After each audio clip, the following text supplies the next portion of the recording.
welcome. It's 11/11, Skyrim's 10th anniversary. Thank you so much for being here with us. We cannot believe that it's been 10 years. And the longevity of this game has been an incredible blessing to all of us here at Bethesda, and that's thanks to all of you. Yes, we made the game, but there's always that element that we can never create, and that's all of you coming into the world and making it your own. And it's all of you that have kept it alive for the last 10 years.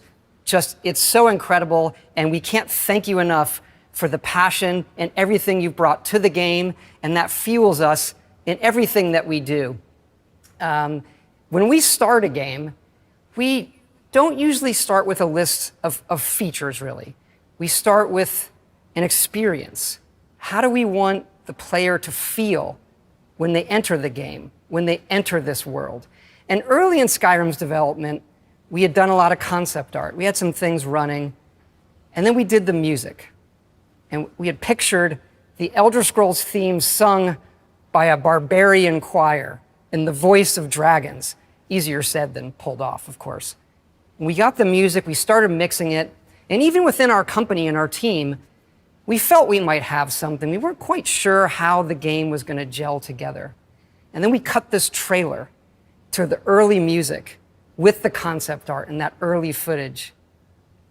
And it sang. It was incredible. Everybody in the team can probably remember that moment. And even today, when I hear the music and it rises up at the end in the trailer as the dragon flies through the valley, the hair literally stands up on my arms. So thank you for being here. I'd like to introduce the legendary London Symphony Orchestra and the London Voices Choir to take us once again on a journey through Skyrim.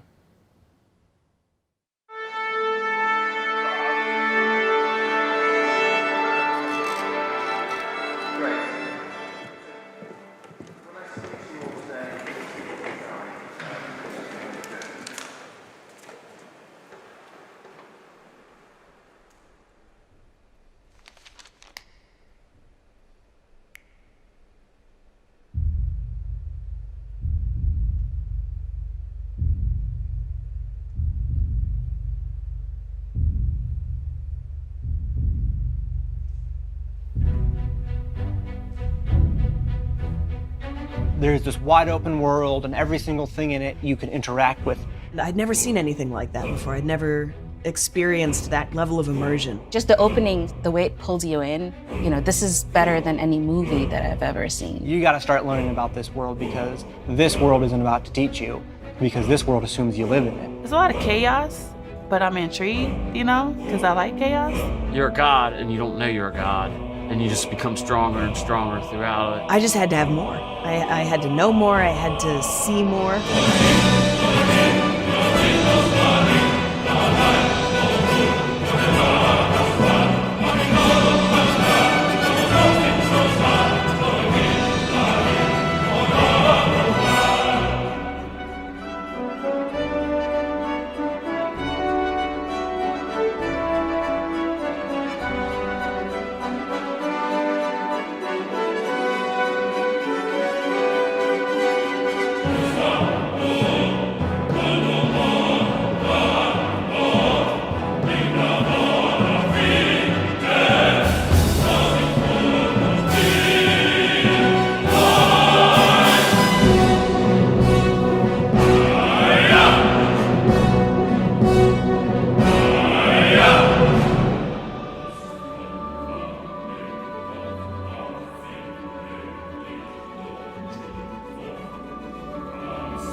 I think it must look very strange as I'm just spinning around in all of the taverns trying to get the perfect picture of that bowl of fruit, or, really zooming in to see what kind of cutlery they have.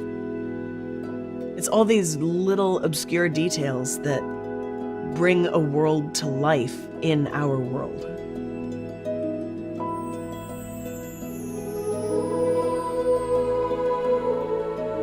Well, I've always loved fantasy. When I first played Skyrim, I'd never seen anything like that before. I'd never experienced that kind of immersion in a game.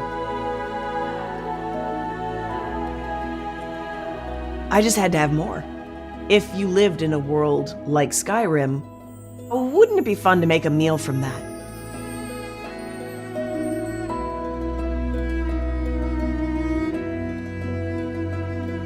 I pulled references for these foods from conversations you hear in marketplaces that you can't even be a part of. If someone's talking about the secret spiced wine recipe, and you think, all right, well, where do they get their spices? And so you wander down to the docks and you say, oh, there's a warehouse here. All right, so now we're getting somewhere. You kick open a barrel and you get potatoes and apples and leeks.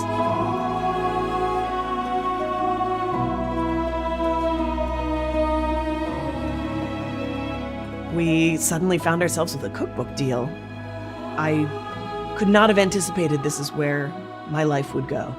To be gatekeepers to this hidden world. Its sight, its sound, its taste.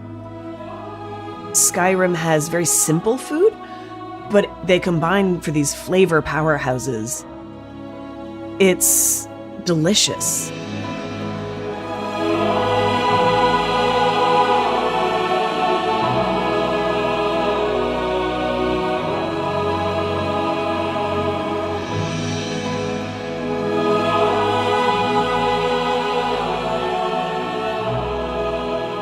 Someone will bring a cookbook up and say, this recipe has become a staple in our household, and my kids even like it. That's really amazing to me, that I've quietly, secretly become a part of people's lives, to feel connected to so many people in that way.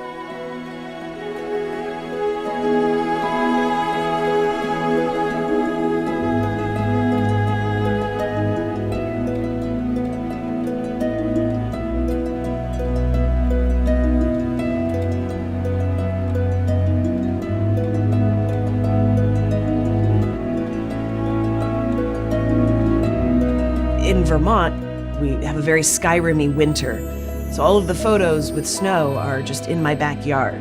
It made me like winter a little bit better. It's beautiful in the game, so it makes it a little easier to find the beauty in real life, too.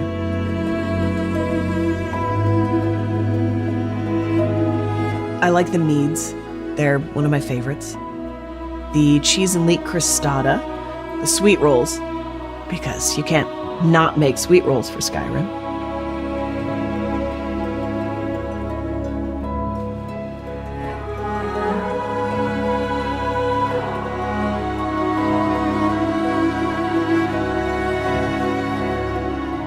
We could all use a little more escapism. It's an honor to be able to add to the world and to the fandom.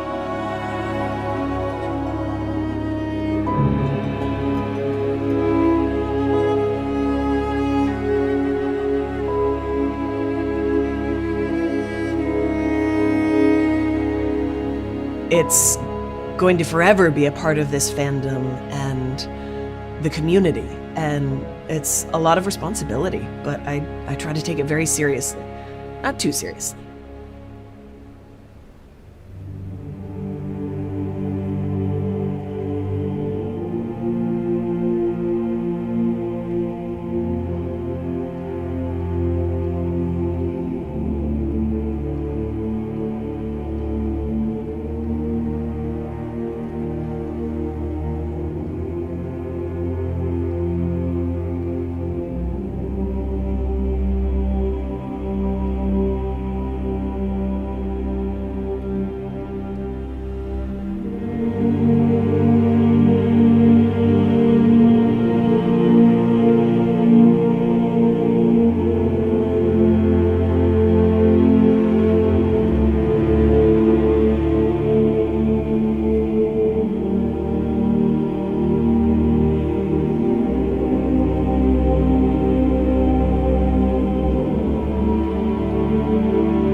I was just trapped in a vicious cycle.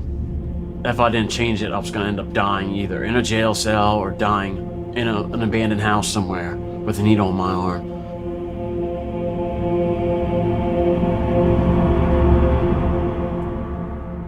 I grew up in Wrightsville, Pennsylvania, which is out in the country. Me and my stepbrothers, we'd play outside every day.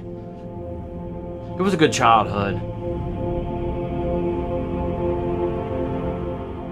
When I was 20, I got addicted to opiate painkillers.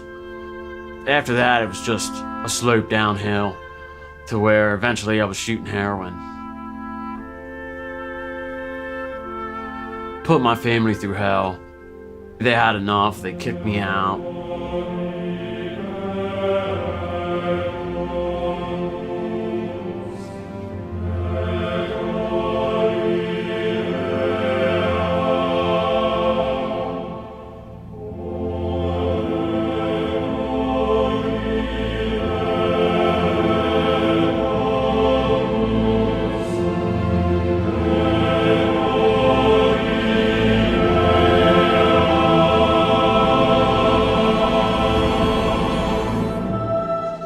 I was just homeless on the streets.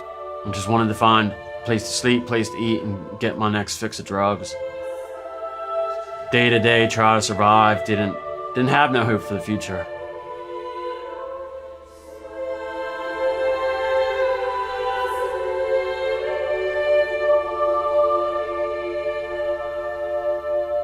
And I was in and out of jail. And eventually got caught selling heroin.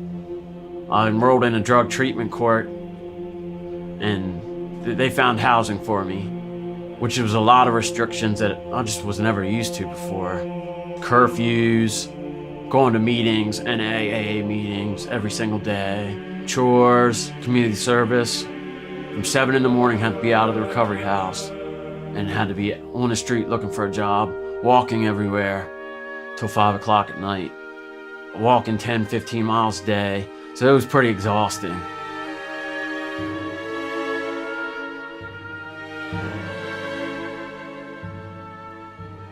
There was an old Xbox 360 sitting at the halfway house with a copy of Skyrim in there.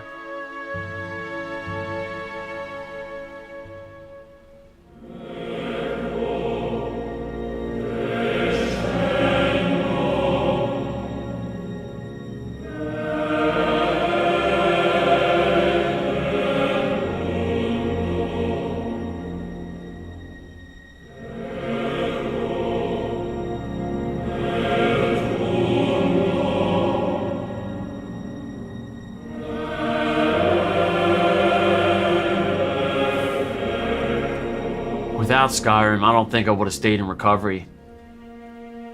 Choice and consequence. You make your own story. If you want to go over here and start the side quest, and throw off the main mission, it's up to you. It gave me a sense of confidence. Eventually I got a job. That helped me to maintain that schedule, to make sure I made all my meetings. I still focused on Skyrim, still daydream about it while I was working.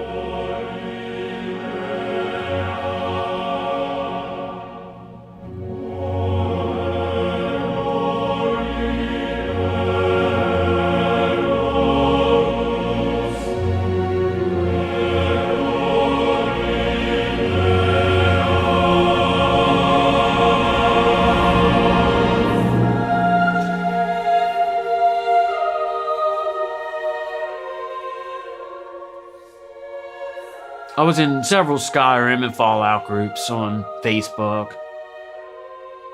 There was this girl on there. Skyrim Addicts was the group. She was completely in love with Skyrim as much as I was. So it was just an instant connection.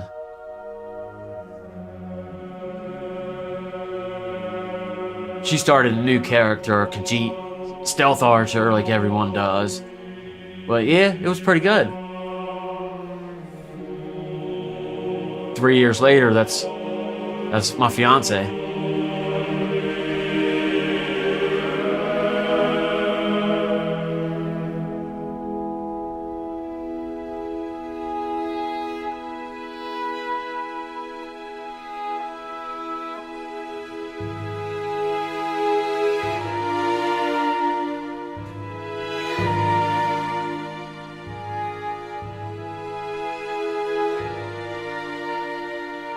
And then to have our son involved in it. Instead of having a teddy bear, he walks around with a sword. That's his thing, is running, sword fighting, just from watching us play Skyrim over the years.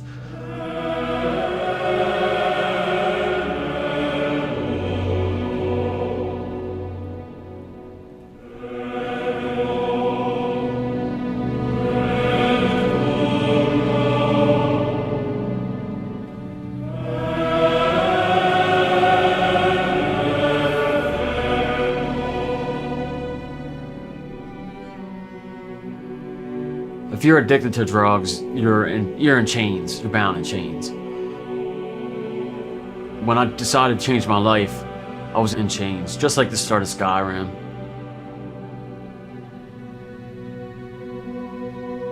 I would have never have imagined 5 years from then I would be sitting with my fiance to have a child, to have a home, where I don't have to worry about being alone. I would have never dreamed of, never even thought it was possible. But it's because of Skyrim that I was able to change my life for the better.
I'm an ICU nurse.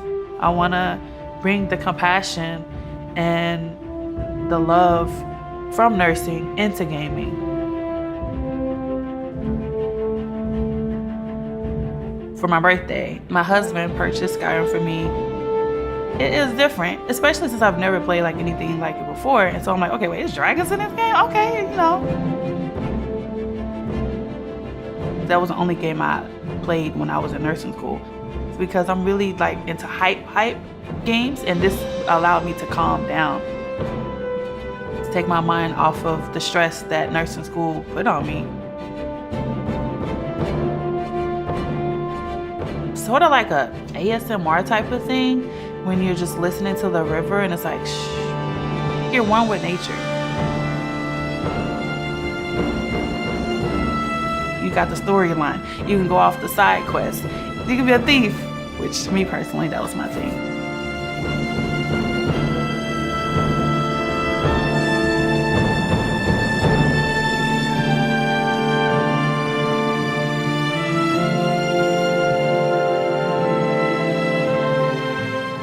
With Skyrim, you can't predict what's gonna happen because the dragon just pop up out of anywhere and then you're like, okay, here we go.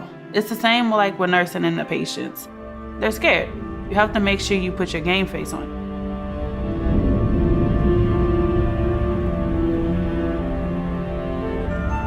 When I first became an ICU nurse, they trusted me to become a leader, like a charge nurse. And I'm like, did this, I was the leader of the Dark Brotherhood. Like, I don't know, like, I know like a lot of people's like, you're so silly, this doesn't even make any sense, but it does, because before I became a nurse, I've already learned how to lead in the game. It helped me become the confident woman I am today.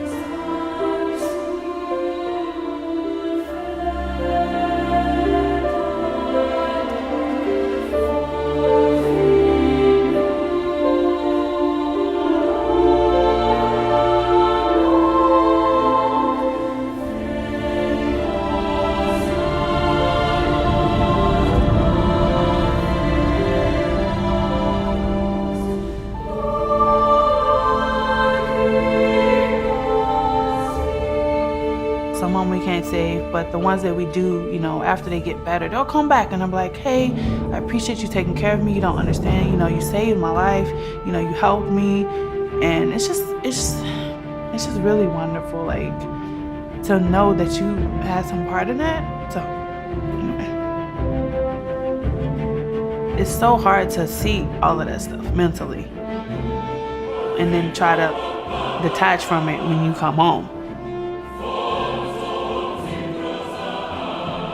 Playing Skyrim, I feel like I'm in a safe place.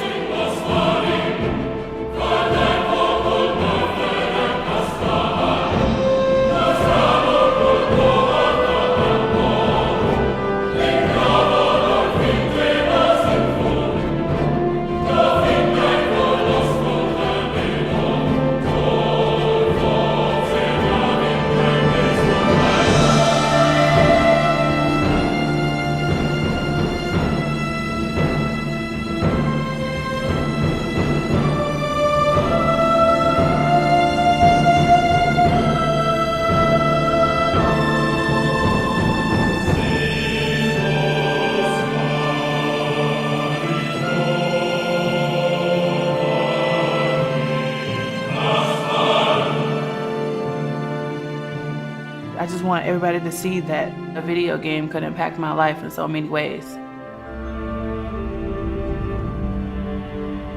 All right, hey y'all. I'm the community manager for Nora Network. Yo, your hair look good though, for real. What you do to it? It's like a sisterhood, Black femmes mostly, because it's Black women and non-binary. We're here making sure everybody is understanding their worth.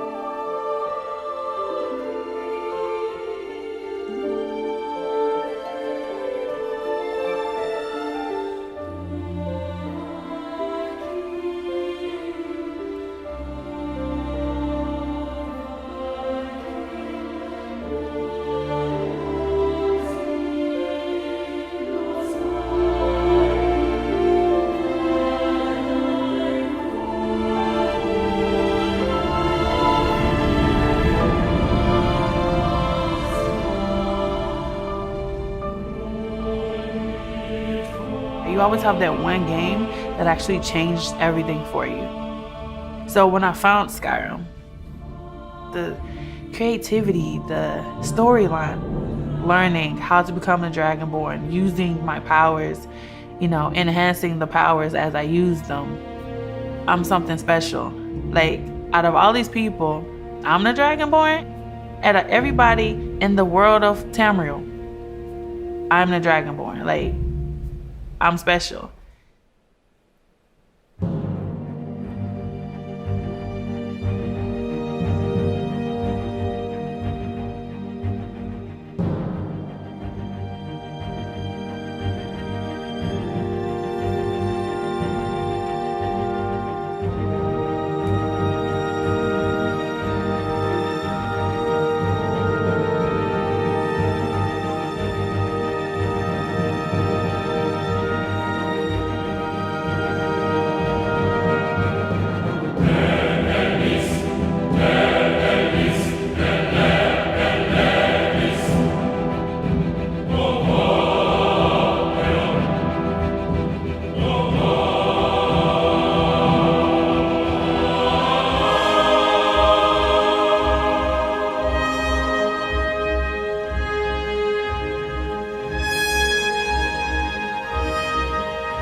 When Skyrim first came out, I think I probably watched the first gameplay environment showcase trailer many times in my AP computer science class when the teacher wasn't looking. You could go to any place, the world was massive, and every single thing in the world you could interact with. And that was just astounding for me at the time.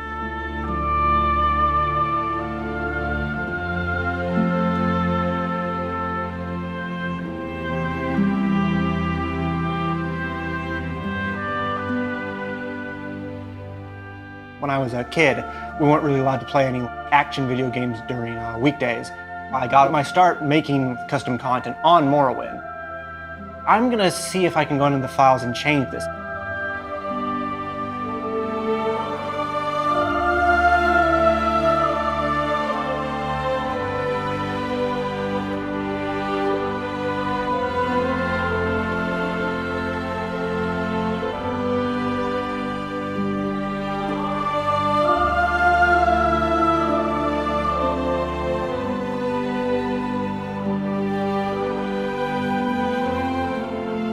My parents thought it was like working like an Excel spreadsheet. I would be working with mod tools and stuff to make the few games I had last even longer.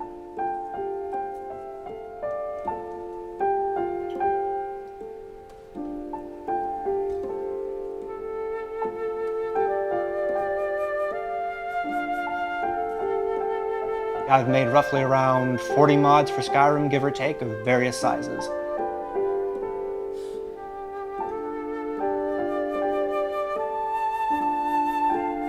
My best and most famous mod, I think, is the one that replaces all dragons with Thomas the Tank Engine.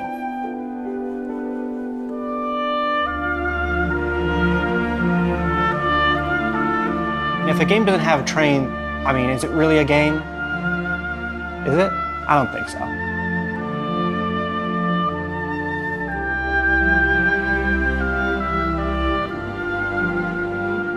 It was literally just a model swap. It took about 30 minutes to make. And I loaded up the game, and instead of the dragon coming down to rescue you from the execution by accident, it was just a tiny little Thomas the Tank Engine thing. And it was just the most hilarious thing I had ever seen. I was laughing for like 5 solid minutes because it was just so ridiculous to see this thing. Like, there's a scene where the dragon lands and burns a guy to death, but instead it's a tiny little Thomas the Tank Engine just lands and just expressionless breathes fire all over the guy. It was just amazing.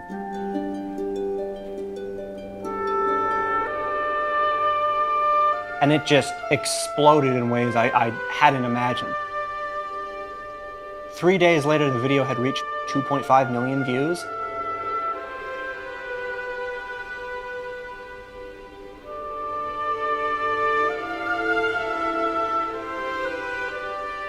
I was actually in college class. I see the 2 guys in front of me on the computer watching the video. I'm like, you realize I made that, right? And they're like, no, you didn't. But I did.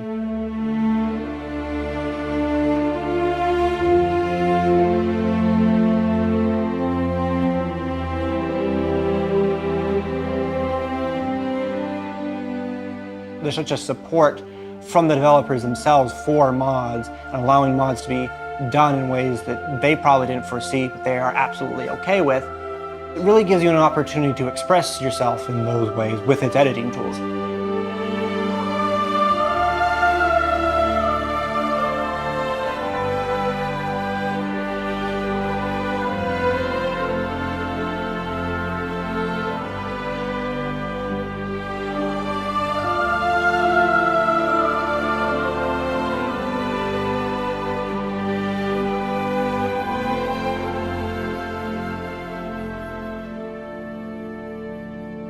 Every day, fans are making this game even more massive. There's always new content to download and play. There's always new quest lines. There's always new technology being developed by modders to push the game even further beyond.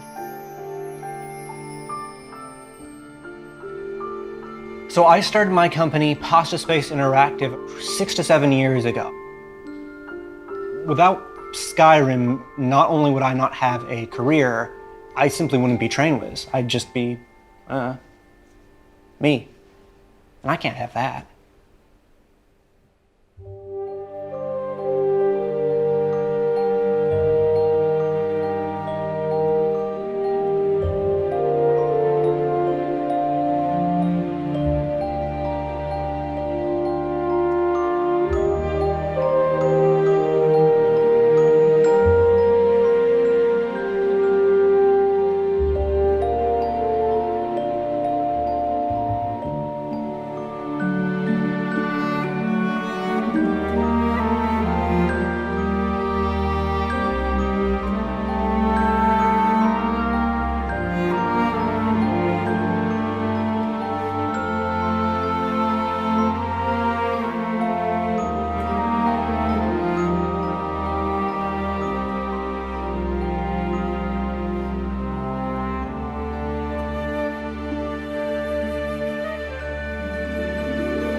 So growing up, obviously in the Middle East, there were a lot of rules about how I could behave, or the things that were appropriate for me, or the things that were permissible for me. And even though those rules weren't set out in stone, they were sort of understood by all girls. As much as my parents supported me, they really didn't like that I wanted to go in and play Street Fighter. I definitely remember the first time I saw Skyrim. I walked into my then boyfriend's apartment to surprise him because he lived in a different city. And he was just hooked to his computer, chopping wood nonstop. And he didn't even notice that I had walked in. Hey, surprise, I'm here. And he looked up, and then after greeting me, he went right back to chopping wood. And seeing that wilderness, and you can actually feel that cold. I didn't know a video game could make you feel like that. The open world, to the characters, the customization. When you go on an adventure like that together, it just kind of bonds you from the start.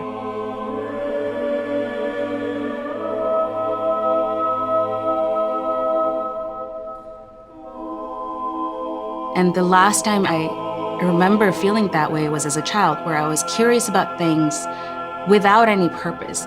But now I was learning about these races and these regions in the game, and all these specific skills that I was probably never going to use in real life. And I was just as curious.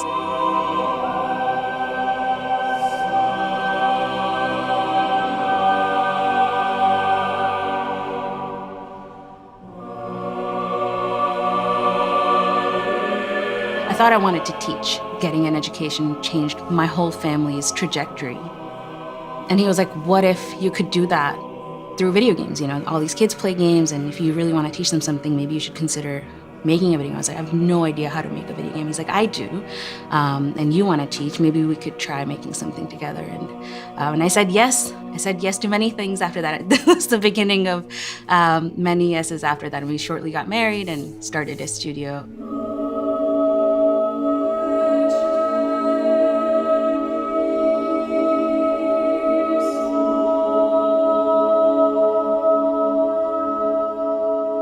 Where are the girls? Like, why can't I find any girls to come join a studio founded by a woman? And I worked on Wall Street, I worked in academic research, I went to MIT, which is a heavily tech school, but I never felt like I was the only woman in the room, and yet here I was building my own company, and it was me and 6 other boys.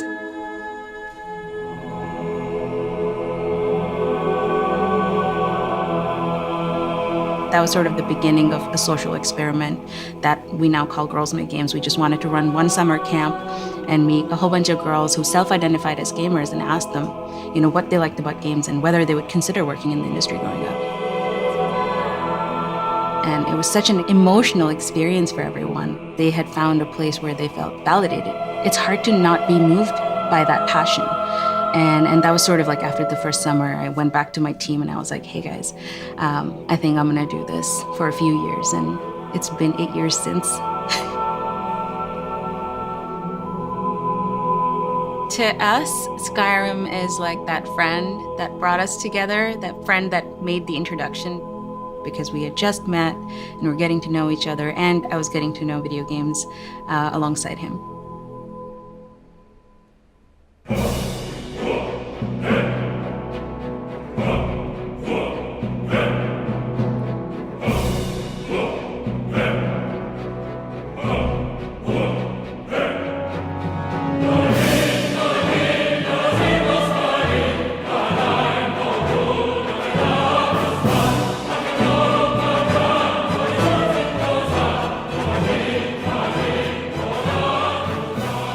I remember stopping and taking a deep breath and thinking, yeah, this is my game. This is gonna be me for the rest of my life playing this game. Таким образом, Skyrim стал новой главой не только древних свитков, но и новой главой моей жизни. Ensimmäisen kerran, kun mä astuin ulos Helgen kiipistä 2011 marraskuussa, mä en osannut kuvitellakaan, kun mä katselen sitä vuorimaisemaa ja niitä metsiä, että mihin mä päätyisin Skyrimin myötä. Waar dan die hele wereld zich voor je openzet dat je alles kan doen. تروح تسوي اللي تبي في أي مكان وتختار أي مساحة تحتاج وأي قرار تشوفه مناسب. I gave her the controller, looked her straight in the eyes and said, "Here, try it." She played from 10 p.m. till 4 in the morning. El juego me ha marcado porque llevo un tatuaje del logo de Skyrim. It almost feels like it was just yesterday that I was traveling up a mountain for the first time. I could feel the icy wind. I could hear a dragon roaring and flying in the distance. Le combat contre la première araignée m'a foutu la peur de ma vie. صراحة حرفيا قفلت اللعبة أكثر من مرة. We kept playing it, passing the baby and the controller back and forth. El tema de Skyrim me ha calado tan profundo que incluso he escrito varias novelas sobre Skyrim. Мне потребовалось научиться гриму для образов, и теперь я профессионально работаю гример. سكايرم خلتني أتعمق أكثر في عوالم الألعاب المفتوحة خصوصا ألعاب الرول بلاي. La montagne, la forêt, le tertre. Oh bah Skyrim, c'est avant tout des sujets de conversation où que vous soyez, puisque qui n'a pas joué à Skyrim après tout. El juego ha tenido demasiado impacto en mi vida, gracias a él he logrado formar una comunidad muy grande y además he conocido un montón de personas importantes para mí que comparten la misma pasión que yo por el propio juego. I'll probably be playing Skyrim in another 10 years' time. I am still learning and finding new discoveries, locations, quests, characters. Yıllardır oynuyorum, yıllarca da oynarım. Parece que no importa cuánto juegues, siempre habrá algo nuevo a la vuelta de la esquina. It changed it for me. Like, it gave me more inspiration. The amazing impact Skyrim and the Elder Scrolls has had on my life. Because it is so rich a world, it really raises the bar. It's become less of a game and more like a platform for expression. I've reached a point in my life where I can't imagine what it would be like otherwise.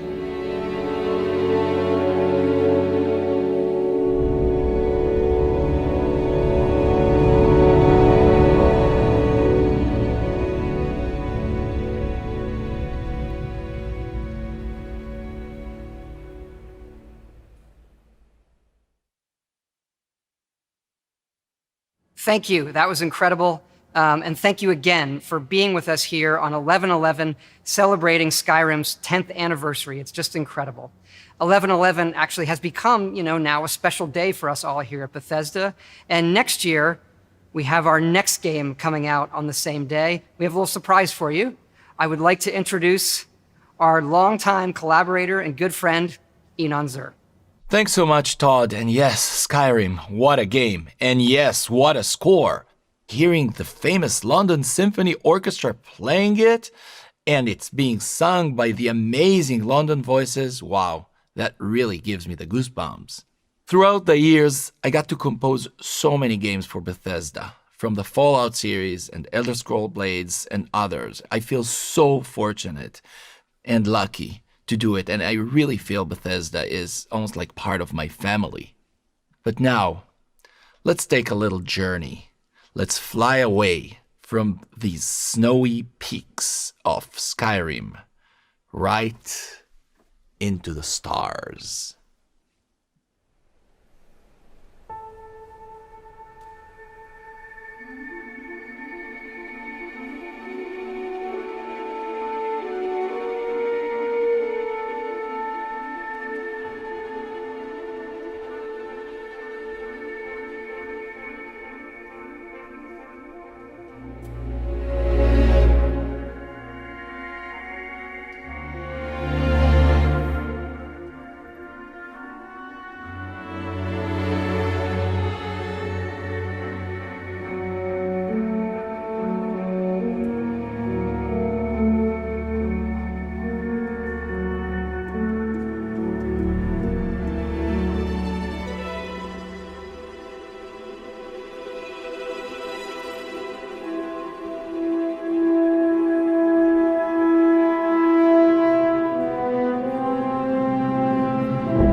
Skyrim.